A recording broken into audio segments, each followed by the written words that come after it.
From the beginning, the soldiers of the 64th Armor Regiment and its predecessors, the 758 Tank Battalion, have been concerned with its mission and its soldiers. The long, proud tradition bears witness to that fact. The 64th Armored Regiment's history stems back to the U.S. Army's first all-black tank unit, the 78th Tank Battalion, constituted on January 13, 1941. It was redesignated the 758 Tank Battalion on May 8, 1941 at Fort Knox, Kentucky, with Lieutenant Colonel Leroy Nichols taking command. After basic training, the unit was shipped to Camp Claiborne, Louisiana for combat training. Initially, the enlisted soldiers were all black, but officers and NCOs were white. However, soldiers soon earned NCO positions, and the battalion received its first black officers from the Officers Candidate School at Fort Knox. From July 1942 to June 1944, 758 underwent intensive training.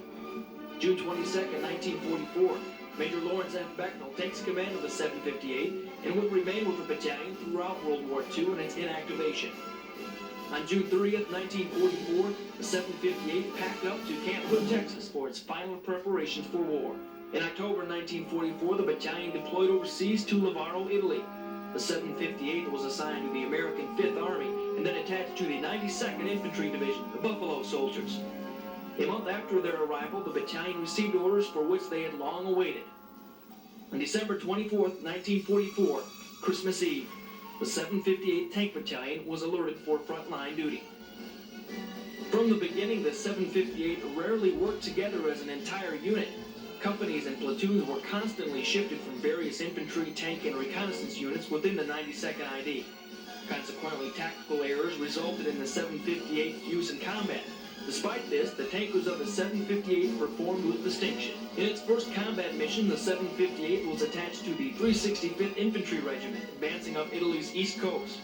The task force encountered intense enemy fire as they pushed forward on the heavily mined roads. Despite fierce resistance, the task force crossed a vital canal and established a foothold. 758 tanks fought off a counterattack, firing on enemy soldiers as close as 30 yards away. On April 5, 1945, the 758th joined the 370th Infantry Regiment for its last offensive action in Italy. The regiment advanced north to take the mountain town of Massa. Stiff resistance and mountainous terrain slowed the pace to a crawl. After several weeks of fighting, the regiment reached its objective. The 758 Tank Battalion had distinguished itself by accomplishing all missions under adverse conditions while attached to the 92nd Infantry Division. The 758 inactivated in Italy on September 22, 1945. However, on June 14, 1946, the unit was again activated at Fort Knox, becoming the only post-war all-black tank battalion in the Army. During this period, the 758 was assigned to the Armor School and received its first long-term commander, Lieutenant Colonel McPherson Lemoyne. After participating in the 3rd Army Maneuver Exercise Assembly, in 1948 the 758 moved to Fort Bragg, North Carolina to join the 82nd Airborne Division.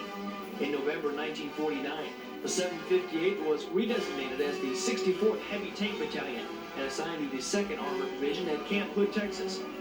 However, the 64th was not to remain in Texas for long with the invasion of South Korea by the Communist North.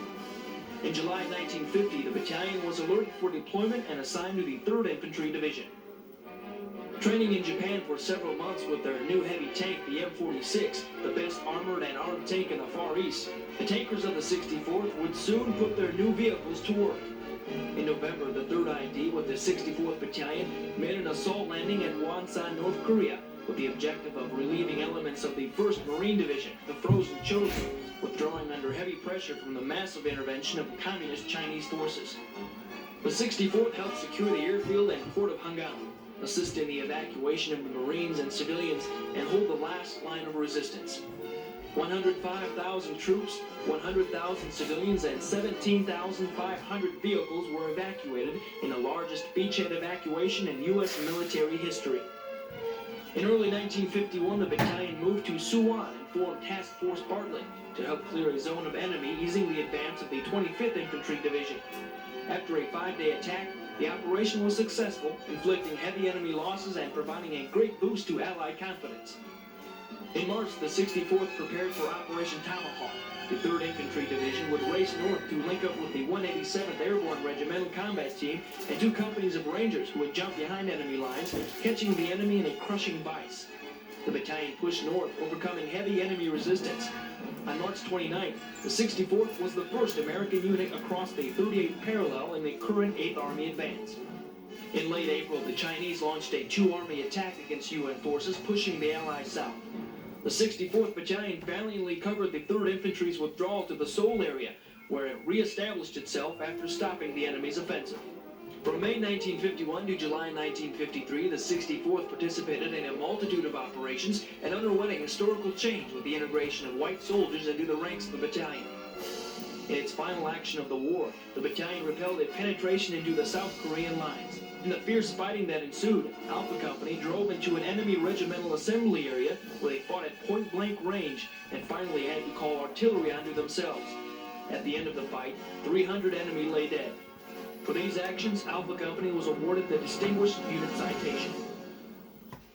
In November 1954, the 64th departed the Republic of Korea, having won 2 South Korean Presidential Unit Citations. In April 1958, the battalion was deactivated.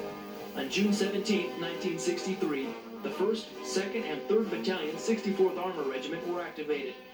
On May 1, 1966, the 4th Battalion 64th Armor was activated and assigned to the 3rd Infantry Division in West Germany. In August of 1983, the 3rd Battalion 66th Armor was moved from Fort Hood to Fort Stewart and redesignated as the 4th Battalion 64th Armor in the 24th ID, the Victory Division. On August 6, 1990, 464 Armor was alerted for duty in the Persian Gulf as a participant in Operation Desert Shield. At 40% strength following a cohort rotation, the battalion was rebuilt with replacements from Fort Knox and other installations. 464 conducted intensive pre-deployment training with the new personnel and deployed on August 27 to Saudi Arabia under the command of Lieutenant Colonel John Craddock.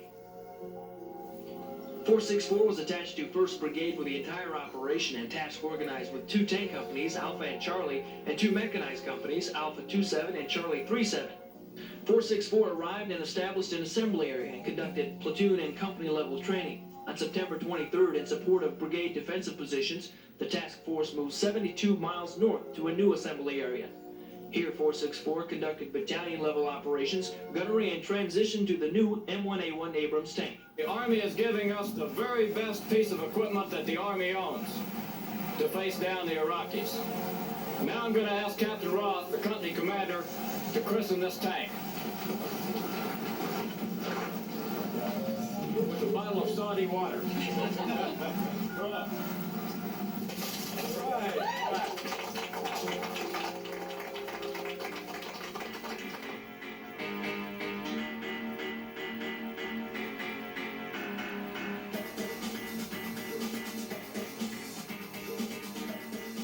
On January 27th, the start of Desert Storm, the task force moved 300 miles west to an assembly area just south of the Iraq border. On February 19th, the task force started cross-border operations in preparation for G-Day. On February 24th, 464 attacked into Iraq and moved over 150 miles in 33 hours with 100% of its combat power to secure objective Red 4 with no contact. The next day, the task force spearheaded the brigade's attack on BP-102 in a sandstorm with less than a 100-meter visibility. The task force made contact with dug-in elements of the 26th Republican Guard Commando Brigade. The task force fought north, securing the Republican Guard's theater supply depot, severing communications between Baghdad and Kuwait.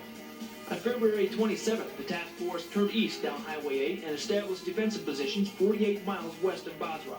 On March 1st, they were alerted to conduct a counterattack against enemy forces approaching the brigade security zone. The task force met the enemy in the Ramaya oil fields, destroying most of the Republican Guard's Hammurabi division. On March 9th, the task force moved back to Saudi Arabia to prepare for redeployment. On March 23rd, 464 Armor arrived back at Fort Stewart to a hero's welcome.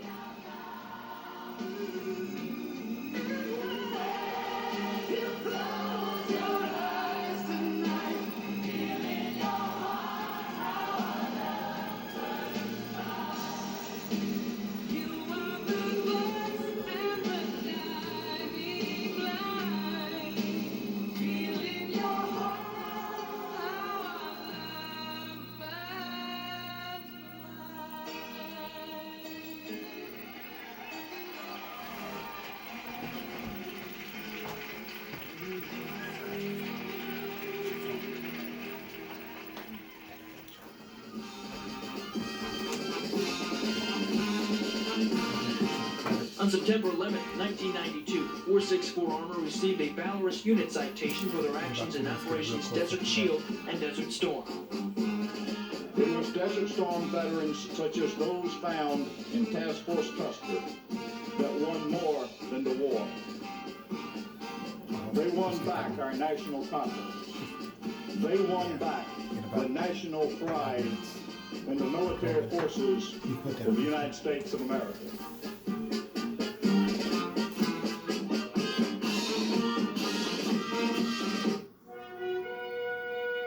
With a history over 50 years old, soldiers of the 64th Armor Regiment, past and present, can look back with pride in their accomplishments in combating Nazis in Italy, communist forces in Korea, and helping liberate the country of Kuwait.